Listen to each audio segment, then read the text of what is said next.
Hello YouTube, it's Carey here, and today I'm going to show you how to make a beautiful potted morning glory like this one.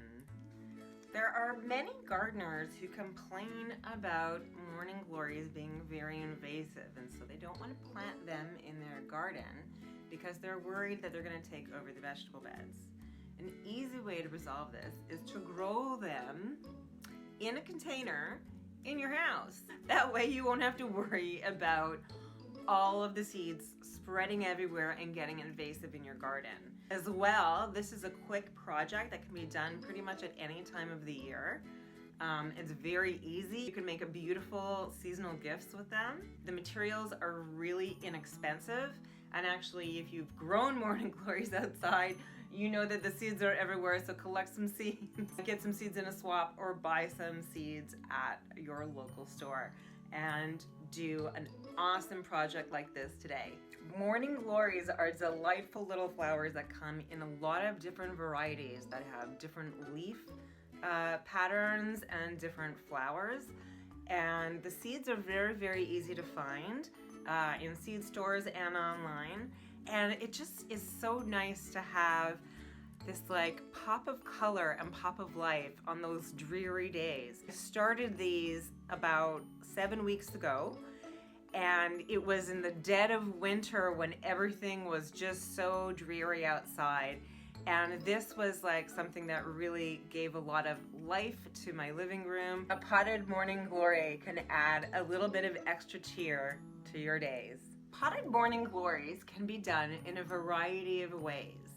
As you may have seen the forms before, I had it in a heart form, and this is another one that I'm trying that'll go in an arc. As they grow, you just start winding it around and then it will follow. As they sort of lead off and trail off to try to grab things, you can train it back onto your form. For this project today, I'm going to be using a variety of seeds, and as you see, I have them pre-soaking right now.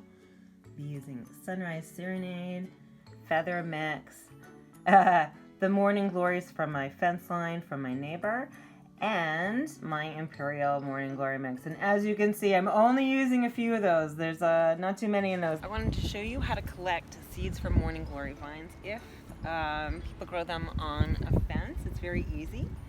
Every single flower creates a pod like this one. And when you kind of break those open, the seeds are on the inside. And you see each one's got a few of them on the inside. And so each one of those will be a vine that's got multiple flowers.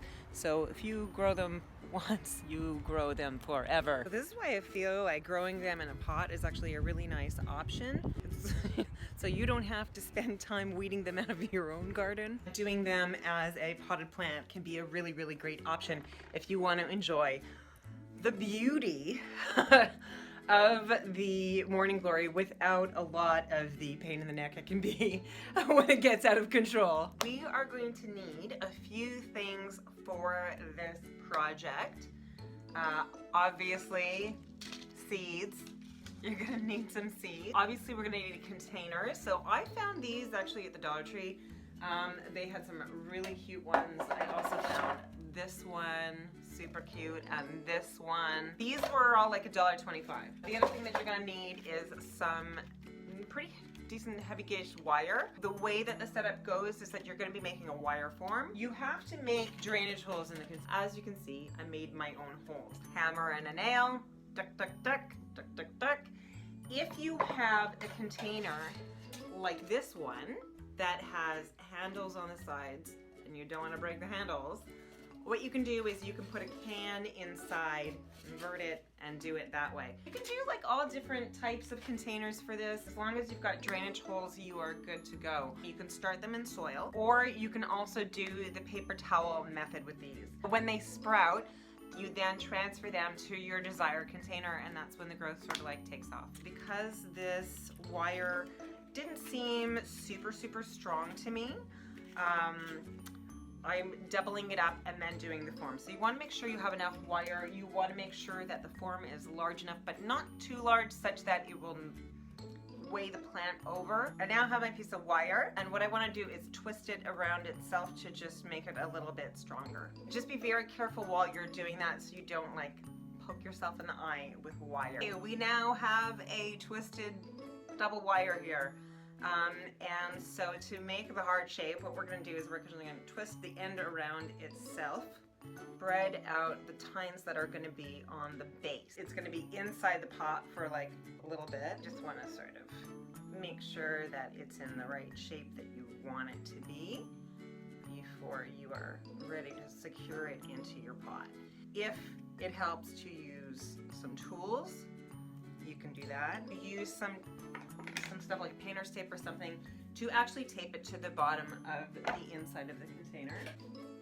All right, so this is what the form looks like when it's sort of ready to be filled. As you can see, I have taped it to the bottom.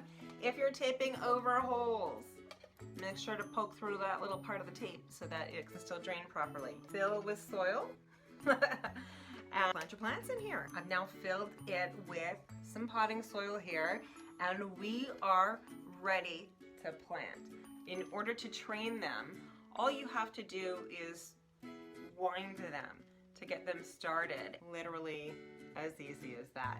As you can see, like, it just goes, it winds around, it does its thing. That's all there is to it, really. And you can have, within like 7 weeks, a really, really cute and beautiful little, you know, houseplant morning glory to brighten your day or to brighten somebody else's day.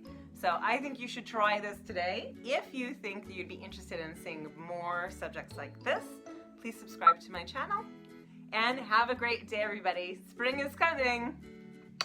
Bye.